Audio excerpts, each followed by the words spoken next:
Everyone's kerfuffling.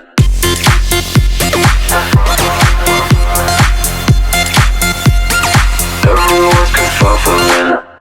Hi Tom. How are you, Simon? I'm really good Tom. Can't wait to see you. I can't believe I'm actually on the stage just a little bit before You are. today at the fantastic Sands Fest. So Yeah, and you're not nervous at all. Quite incredible. Like you're able to get on stage, speak, and you seem to do it with very little sleep these days. Yeah, that's extraordinary. How many hours do you sleep? It's Thatcher used to get away with 2, didn't she? And I'm fairly similar there. But yeah, it's probably one of the most useless superhero skills around, isn't it? But live hard, play hard, I suppose. That's it. So look, I thought I'd like to just give you a bit of an overview, if that's all right, of my new Sure. business. I know you obviously we've came and seen you at Aric and loved your stuff for absolutely years.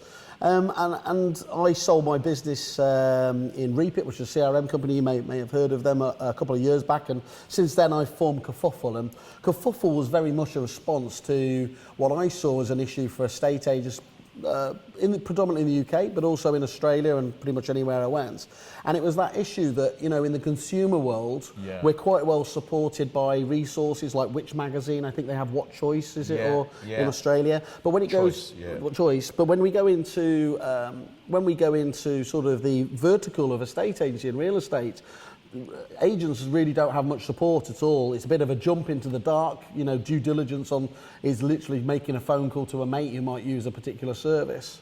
So I'm trying to bring a bit of, make sense of the noise is my thing there. It's a very congested space, and it's very confusing. And you'd think to yourself, Simon, that with so much information out there, it would be good for the real estate agent, but it in fact becomes confusing because there's this over-analysis, and you get paralysis of over-analysis because you've got so much information, and some of that information comes from commission breath type organisations, which makes it even more difficult for a real estate agent that pretty much just wants to list, sell, negotiate, put deals together, take money home for their family, but in the process, they don't want to feel like they're missing out on some incredible system or incredible new technology that's going to change their life. So they sort of are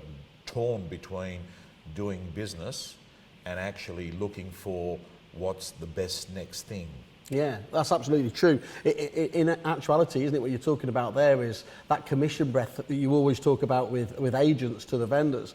It's turned on its back, isn't it, against the agents themselves. Suppliers famously saying you just need one more listing to pay for whatever product or service it is there, and that kind of just gets neutralised, doesn't it? But over time, just because so many people say it to estate agents too. Yeah, well, particularly because they are an uneducated buyer, and what I mean by that is they normally got someone that's tech savvy or appears to be tech savvy, and they're using language, seductive language, and I've had a lot of real estate clients that have actually gone off and invested money, and they were under the impression that this new methodology, technology, whatever it is. I'm not going to name names because it's going to change everything, though, isn't it? Yeah, it's going to change it, and they're going to be getting 10 more listings per month, and the average commission is £5,000.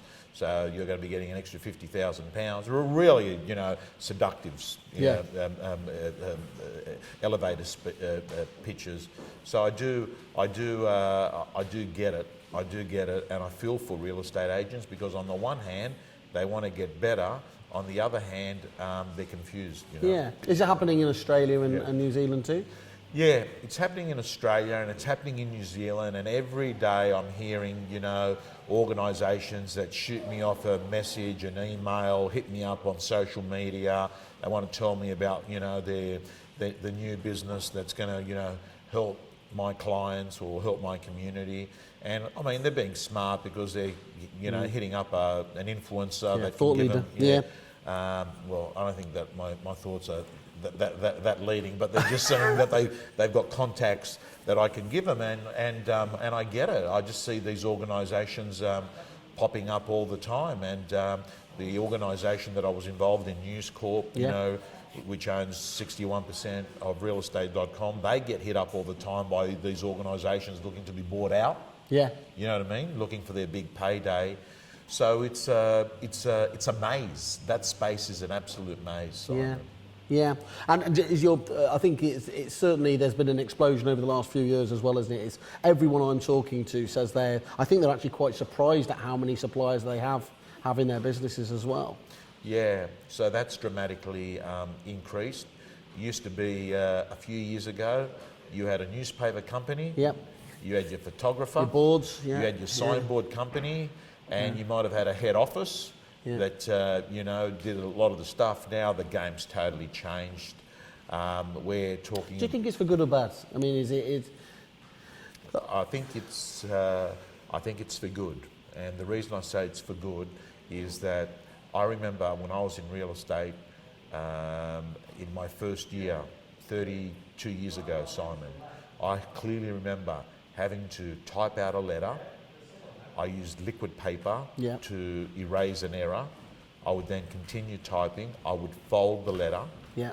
I would then put it in an envelope, put a stamp, send it off to whoever, let's call it a solicitor or a lawyer, and I would wait a week to hear back.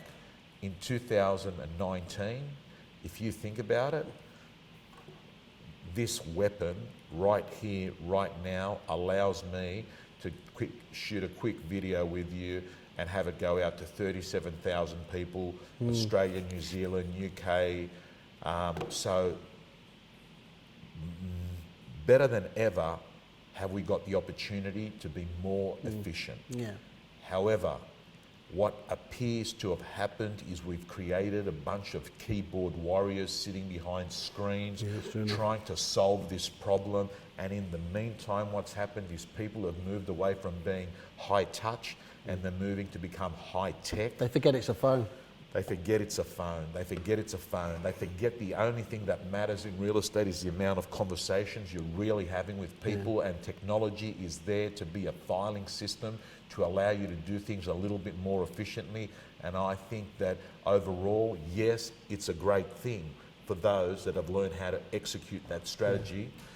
For others that are sitting there trying to be a real estate agent, trying to be the CTO of their business, trying to be the social media guru. They're hiding behind it, aren't they? They're hiding behind it, and unfortunately, people that hide don't get paid. No. And look, digging into it in a little bit more detail, I mean, the price, certainly in the UK, that when I've surveyed my Kerfuffle Club members as they are, one of the biggest frustrations they have with suppliers is just the massive variance in cost. You know, if you're a good negotiator, you can get a pretty good deal out of people. If you're not quite such a good negotiator, it can be a massive variance.